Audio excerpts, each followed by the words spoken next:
So hi everyone, my name is Sarah Butty, and I would like to first thank APRSU for inviting me to speak about piloting the EQ5D tool in Ontario Community Health Centres. So my hope is that by the end of my short presentation, you will all hopefully understand how the EQ5D tool supported shared decision-making within a subset of Ontario Community Health Centres.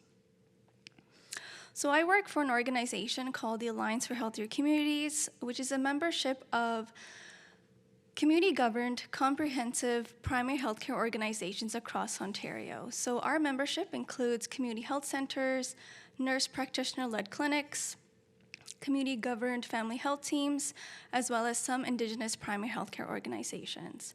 And all our members share a mandate to advancing health equity and providing team-based primary healthcare. And this presentation will specifically be focusing on the community health center model of our membership. So first, I'd like to get started on an aligned acknowledgement. So we recognize that the work of the Alliance for Healthier Communities and our members takes place across what is now called Ontario, on traditional territories of Indigenous people. They have lived here since time immemorial and have deep connections to these lands. We further acknowledge that Ontario is covered by 46 treaties, agreements, and land purchases, as well as unceded territories. We are grateful for the opportunity to live, meet, and work on this territory. And for me personally, I live and work on the traditional territories of the Anishinaabe, the Wendat, the Haudenosaunee, and the Mississauga peoples in what is now called Toronto. So we embarked on this pilot project to address a gap within our evaluation framework, which is used for performance measurement. So essentially, the framework outlines what information needs to be recorded within the EMR every time a CHC patient interacts with the CHC staff or provider. So it outlines the types of programs and services that are provided, as well as patients' sociodemographic information, but no outcome level data. So we know what's offered to people, we know what's being offered, but we don't know what the impact of that offering is. So we chose the EQ5D PROMs tool to address that gap.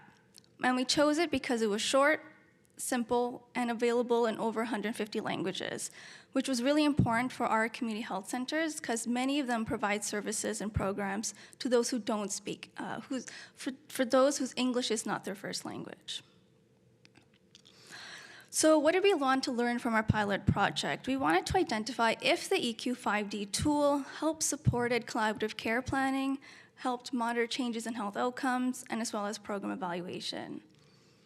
And then we also wanted to understand the processes involved in implementation of the tool across the varying geographies of our community health centers, the programs, and patient populations in order to promote its use post-pilot. So for our pilot, we had a total of 6 community health centers participate. And because our CHCs are located in diverse communities and geographies across Ontario, a one-size-fits-all approach would not work. So we specifically designed the pilot so that centers had the freedom to choose which program and which patient population they wanted to pilot the tool in.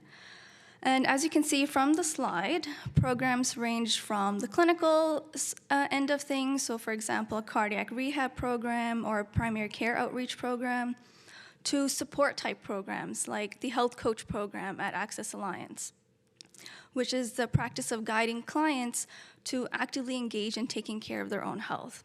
And then all the way, we had one center who piloted the tool within their outreach team, working with those who were precariously housed. And then finally, we had 2 centers test the tool within their diabetes education programs. And Rexdale CHC in particular used the tool to address any additional concerns that the patient might have that might not be directly related to their diabetes. So overall, we had a good mix of both urban and rural centers and a variety of programs and patient populations the tool was piloted in.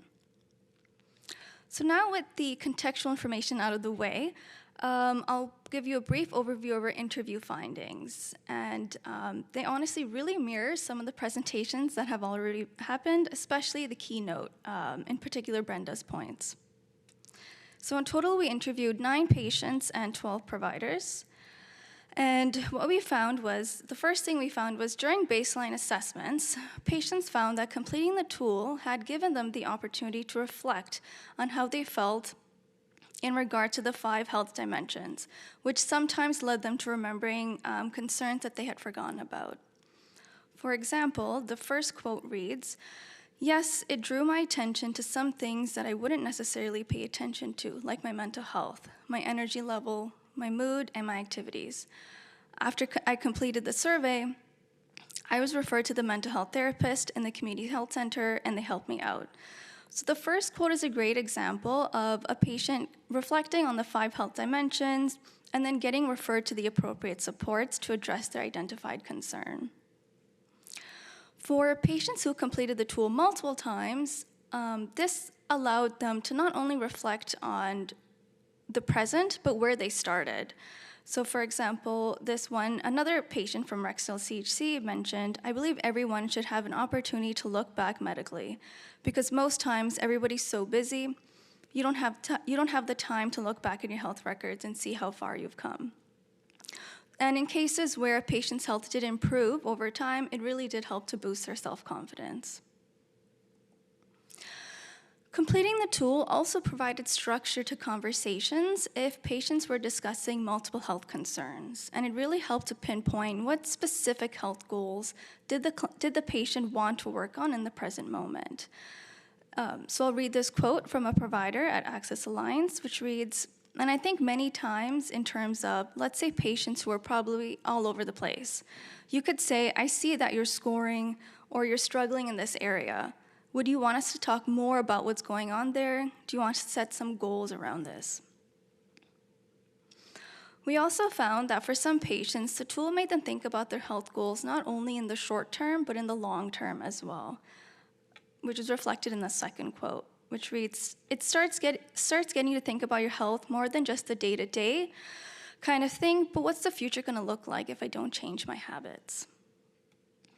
Interestingly, a few providers mentioned that completing the tool with their patients made them aware of instances where what they thought they knew that what their patients' health concerns were or goals were actually completely different because completing the tool had proved them otherwise.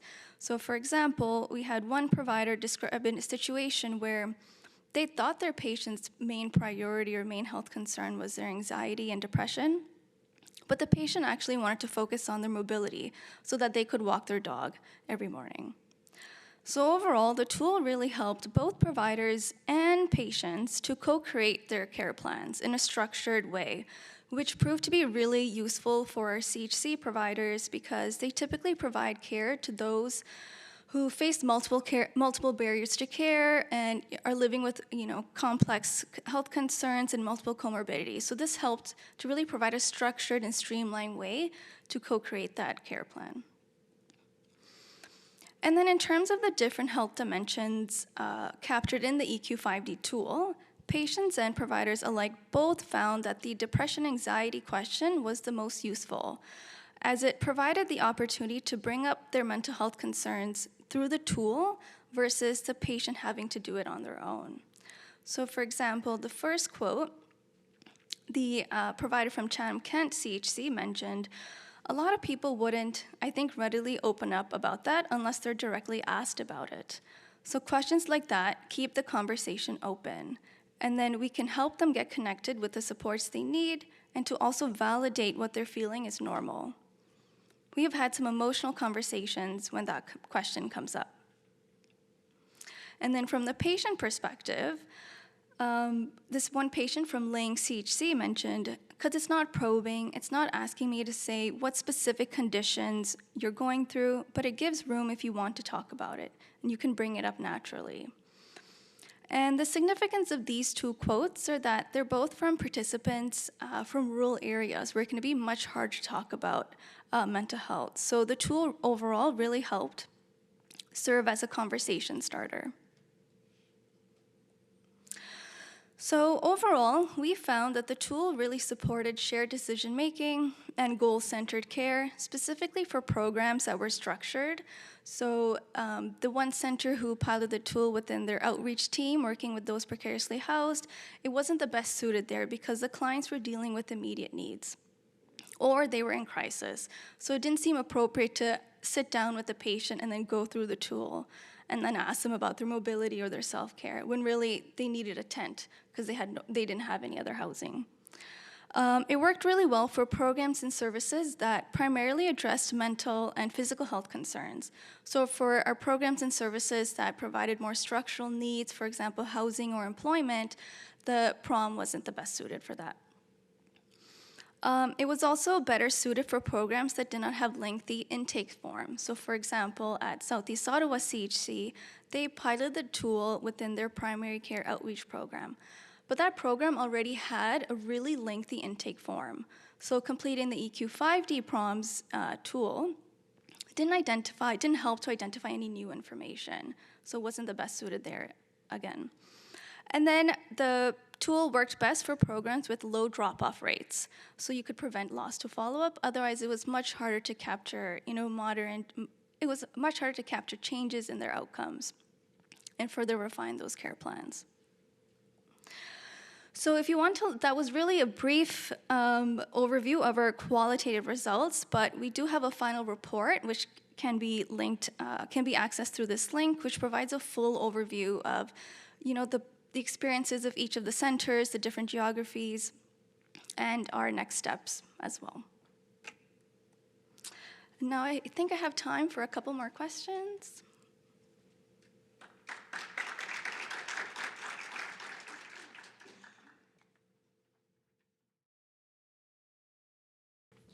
I'm just curious, why was EQ5D chosen? Like, was there a process to choosing a PROMs tool, and what was that process? And then I guess moving forward, will this be something that will be continued to be rolled out? Yeah, so we have a committee at our organization consisting of different aligned staff as well as the executive leaders of all the members. And so they went through a number of PROMs tools and they identified the EQ5D one. Out of all of them, I think because it was so simple, it's only 6 questions, it's really short. Majority of our member centers are all on one EMR system, so we created one form and we were able to upload it all, and it seemed really provider and patient friendly as well. We kind of had some focus groups with both those groups, asking them, does this seem useful? Does this seem like you're going to want to complete this, at least from the patient perspective? Is this information going to be useful in terms of your care planning? And so they all unanimously voted on the EQ5D tool. And then in terms of next steps, so we have our final report. I've also drafted up a how-to guide. We're doing a webinar, and because we want to promote its use across our sector, but we know that that's not going to be enough. You can create all the materials and resources you want, but it's not going to support implementation.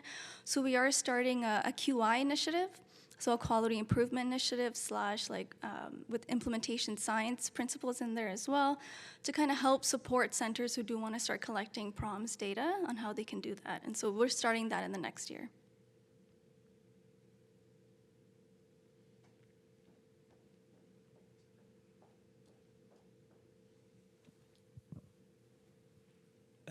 Thank you for the presentation. I was just wondering if you found any differences in ease of implementation in urban versus rural settings. Could you repeat that last part? Yeah, I was just wondering if you found any difference in ease or the likelihood of implementation and the barriers and enablers in urban versus rural settings with the CHCs that you worked with. Yeah, so I'll answer the second part first. So for the urban versus rural, we thought there was going to be differences between at least the mode of administration. So the urban centers might uptake, electronic mode of administration versus the more rural centers, but there really wasn't any differences across any of the things that we looked at in terms of the urban versus rural sites. And in terms of ease of integration, as I mentioned, because we have one EMR system, it was really easy to integrate into the EMR and to document results into the EMR, so they're directly into the patient's chart. And for workflow, it was, again, easier for programs that were structured. So, you have a time-limited duration that the patient is in, and the intake process is already not lengthy. So it's, it's short enough so that providers could easily integrate it. And a lot of the times our providers were already asking questions around these different aspects of their health, because we do provide interdisciplinary team-based care, so they could easily refer to social work or mental health or whatnot. But using the tool really helped to streamline the conversations they were having and kind of capture those health outcomes in a quantitative way.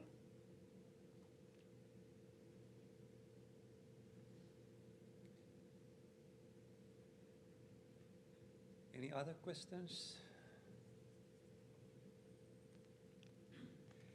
So finally, so how well did these clinics integrated these questionnaires in their work? So was it smoothly to get patients to fill them? You said that some are actually doing it paper-based and some are electronic. So was it smooth? What do you mean, like what's... Does it happen? Does it take a lot of time for them, or do they complain that it takes too much time? Fortunately, most of the centers that were participating found that the tool was actually really short and simple, so it really took only 5 to 10 minutes max. But you'll see that the programs we did pilot it in were a lot of programs that are delivered, or services that are delivered by the allied health team. So not in particular the family physicians or the nurse practitioners, but other allied health professionals, which tend to have a little bit more time in their appointments to kind of administer the tool. So in that sense, the integration was a bit easier. Okay, thank you.